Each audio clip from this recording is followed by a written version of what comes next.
soldiers who have given decades to our great republic at great sacrifice to yourselves and to your families. But if the words I'm speaking today are making your heart sink, then you should do the honorable thing and resign. You should do the honorable thing because he obviously never will. And you should take your expertise and get the hell out of the military, leaving it in the hands of people like Hegseth, who's just been riding a couch low these many years.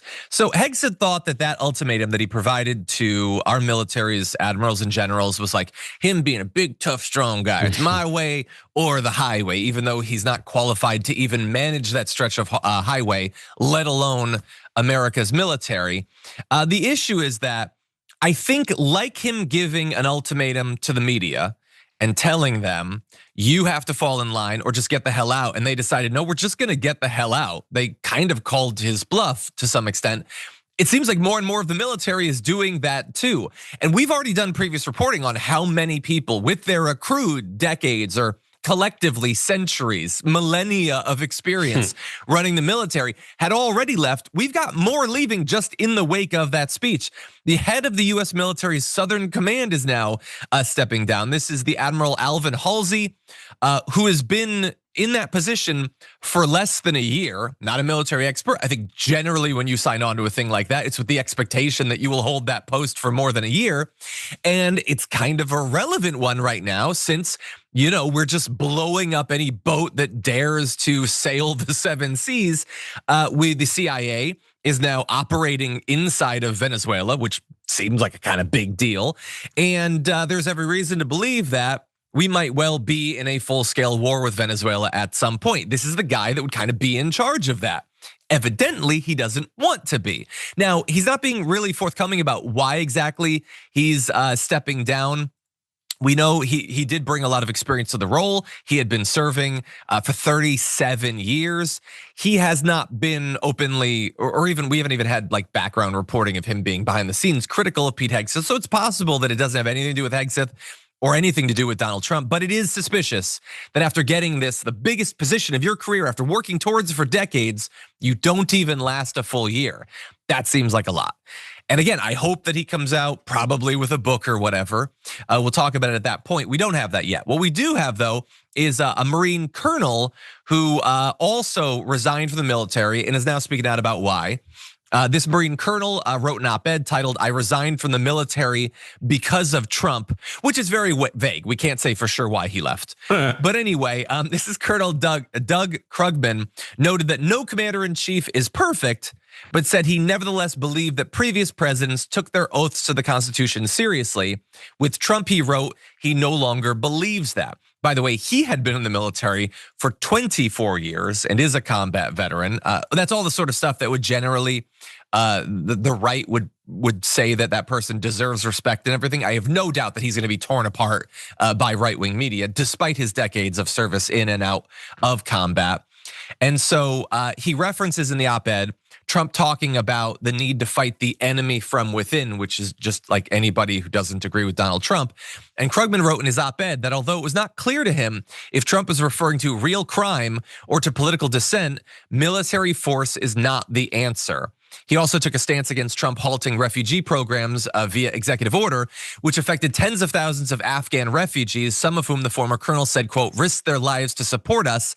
Quote, these are not the kinds of actions that I'm willing to risk my life to defend. And finally, he said he still respects those who serve, but he advised them that if they, quote, have doubts about their orders, they are not alone. They should be confident in questioning possibly immoral or illegal orders, remembering they are responsible for their own actions and knowing others are asking the same questions.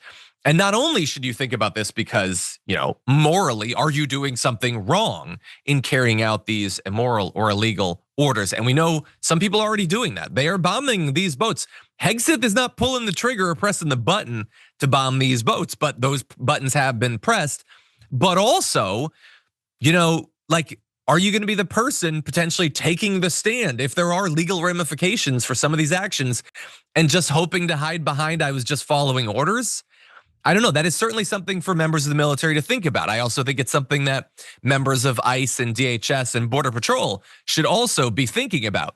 You feel like you've got like a vibranium shield between you and the consequences for your fully on videotape illegal actions. And for right now, you're right. You can do anything you want and there's not gonna be any legal ramifications. But the statute of limitations is gonna last longer than Donald Trump's cardiovascular system. So you might wanna think about that going forward. Brett, what do you think? I mean, it's so clear that the Trump administration doesn't know how to military good. And they know, and like you see, what's his name, Hegseth getting up on stage like that, walking around. He's not talking to those guys and those men and women in uniform the way that folks who command respect talk to them. That weird TED Talk meets like real estate expo pyramid scheme, like keynote speech that he gave is not how you motivate people who are devoting their lives to the actual security of men and women and children in America. It's crazy the rhetoric that they spew. That is what a TV show host thinks that military leaders talk like. And I don't want to see a TV show host in charge of the military. Yeah. Like I want someone who takes, and ironically, everything he's talking about is it's time to take the military seriously. Let's do what keeps us safe. But the way he's talking about it and the things he's suggesting they do are horrible. Like I think that's one of the central themes that's really emerging. I saw Tucker Carlson and like Alex Jones talking about how women do more war crimes. This whole idea that the Republicans are, or that the Republicans are good at this, and that these men are the new like leaders of manhood in America is ridiculous because they're trying, they purport to give you guidance on how to be a better man, a better leader, lead a better society. But every bit of suggestion they give you is just like this utterly surface level bravado that you scratch a little of the paint off and you realize AOC has it right with the term insecure masculinity. I wouldn't even call it masculinity. It's just a bunch of insecure dudes who are playing these roles on TV, and the folks who actually have to do the real jobs every day are the ones who unfortunately are in a position where the only thing to do is resign or coup, but they're not gonna coup because they respect the institution so much and they know what America means, so they're resigning. Yeah. So it's worse than it could possibly have been if these guys didn't intervene, because now the only folks that are sticking around are those who like are biting the inside of their mouth and bearing it, and folks that are actually supporting these ridiculous goals of the administration. Yeah, exactly. Yeah, a lot of them are making the decision that, like some of the most experienced people in the CDC have had to make. They're like, well, I'm not gonna lend my expertise and my credibility to this, so I have to go. But we are harmed by that in terms of our government, in terms of our society.